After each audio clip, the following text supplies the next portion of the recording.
Hello students, welcome back. अभी फरवरी 24 और till 26 जो 3 दिन एग्ज़ाम्स चले हैं 2 शिफ्ट्स में। इन टोटल अपने पास अपने 6 एग्ज़ाम्स हुए हैं। अब हम अगले कुछ दिनों में टॉपिक वाइज सारे जितने भी क्वेश्चंस आए हैं इन 6 पेपर्स में, टॉपिक वाइज हमने उनको इकट्ठा कर लिया है। तो अब हर दिन हम डिफरेंट टॉपिक्स के शेयर करेंगे।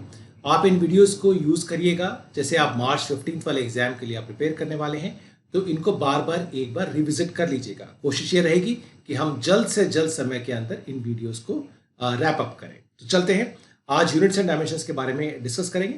तो यूनिट्स एंड डायमेंशंस में तकरीबन हर शिफ्ट में, तकरीबन हर एक पेपर के अंदर एक या एक से ज़्यादा 2 क्वेश्चंस आए हैं। तो फटाफट देख लेते हैं कि हर शिफ्ट में कौन सा क्वेश्चन आया है, कौन सी मेथडोलॉजी लगी है। लेकिन अगर हाई लेवल व्यू लें तो फरवरी 24 को मॉर्निंग वाली शिफ्ट में एक क्वेश्चन आया था, जिसके अंदर हमें कोई एक्सप्रेशन गिवन था और हमें 2 अननोन पैरामीटर्स थे उस इक्वेशन के अंदर, और उनमें से एक का डायमेंशन हमें निकालना था। फरवरी 25 के मॉर्निंग वाले एग्जाम के अंदर हमें स्टैंडर्ड फिजिकल क्वांटिटीज गिवन थी और हमें उनकी करेक्ट डायमेंशंस मैप करनी थी।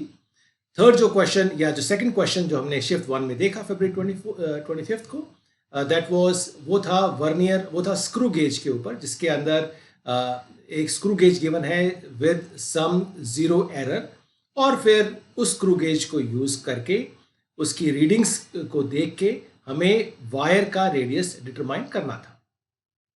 फरवरी 25 के आफ्टरनून वाले सेशन के अंदर हमें एक एक्सप्रेशन गिवन था विद स्टैंडर्ड फिजिकल क्वांटिटीज, जो कि आप क्लास 11th और 12th में पढ़ते हैं, और उस एक्सप्रेशन के डायमेंशन निकालने थे। जो 26 की मॉर्निंग में जो एक सवाल देखा गया वो फरवरी 24 के शिफ्ट का रिपीट क्वेश्चन था। उसके अलावा एक बहुत ही सिंपल स्ट्रेट फॉरवर्ड क्वेश्चन पूछा गया ऑन सिग्निफिकेंट डिजिट्स। 26 की आफ्टरनून को द्वारा से एक कोई स्टैंडर्ड सा एक ही एक्सप्रेशन गिवन था, जिसके अंदर स्टैंडर्ड फिजिकल क्वांटिटीज इन्वॉल्व थे, कैपेसिटेंस एंड वोल्टेज, और उसका हमें डायमेंशन निकालने थे।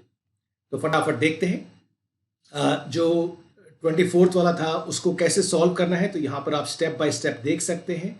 अब इसमें ऐसे क्वेश्चन में जहाँ पर आपको एक एक्सप्रेशन गिवन है, जैसे कि इस केस के अंदर W is equals to alpha beta square E to the power certain quantities.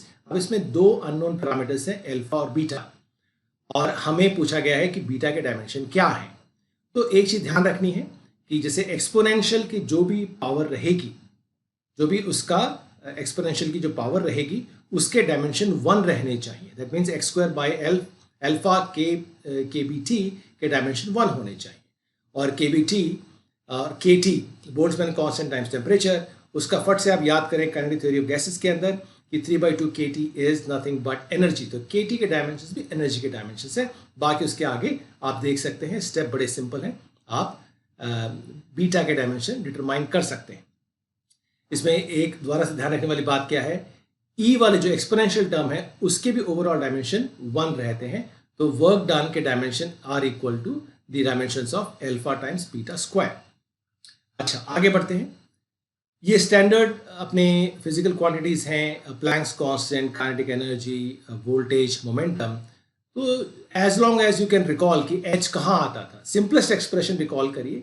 H आता था अपने आइंस्टाइन की थ्योरी में, the energy of photon is given by h f और एच न्यू। काइनेटिक एनर्जी का तो स्टैंडर्ड आप जानते ही हैं। वोल्टेज का रिकॉल करिए, voltage is defined as negative of work done by the field per unit charge, so work done divided by Q. Momentum again is equals to mv, simple and straightforward.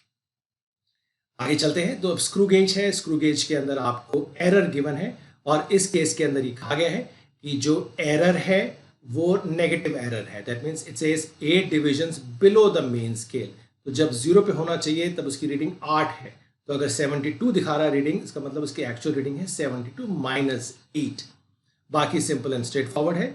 ये इसका solution आप देख लीजिएगा। ये given expression है E square upon 4 pi epsilon 0 h सी।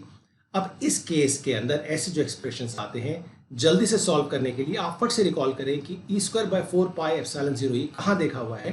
तो ये आपने देखा हुआ है Coulomb's force law, the electric force between the electrostatic force between two charges. तो वहां पर क्या रहता है formula, q square upon 4 pi epsilon 0 r square, r being the distance between the two. या ऑल्टरनेटली आप रिकॉल करें पोटेंशियल एनर्जी का जो एक्सप्रेशन रहता है, that is q square upon 4 pi epsilon 0 r. तो इनमें से आप कोई सा भी यूज करके e square by 4 pi epsilon 0 के डायमेंशन निकाल सकते हैं. That will be dimension of energy time dimension of length. ऐसे ही hc रिकॉल करें, energy of photon is hc by lambda. तो आप देखेंगे कि hc के डायमेंशन है एनर्जी के डायमेंशन टाइम्स लेंथ के डायमेंशन. आगे के step simple and straight forward हैं. आगे बढ़ते हैं. ये जो क्वेश्चन है ये अपन ने डिस्कस कर लिया है. फरवरी 24 की शिफ्ट 1 में भी सेम क्वेश्चन आया था. सिग्निफिकेंट डिजिट्स है, आप रिविजिट कर लीजिए जो भी स्टैंडर्ड रूल्स रहते हैं सिग्निफिकेंट डिजिट्स डिटरमाइन करने के. तो इस केस के अंदर अपने सिग्निफिकेंट डिजिट्स हैं 8.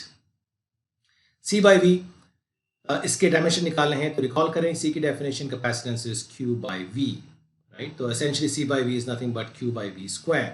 अब V क्या है? V is the negative of work done by the field divided by charge, work done per unit charge. यहां से आप इनके C बाई V एक्सप्रेशन के डायमेंशन निकाल सकते हैं.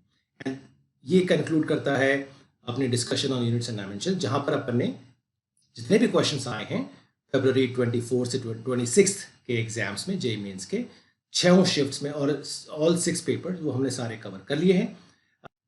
और इसके साथ ये डिस्कशन यहीं पर समाप्त करते हैं. अगले कुछ दिनों के अंदर हम बाकी सभी टॉपिक्स भी 1 बाय 1 कवर करेंगे. तो हमारे साथ बने रहिएगा. Thank you so much. Bye bye.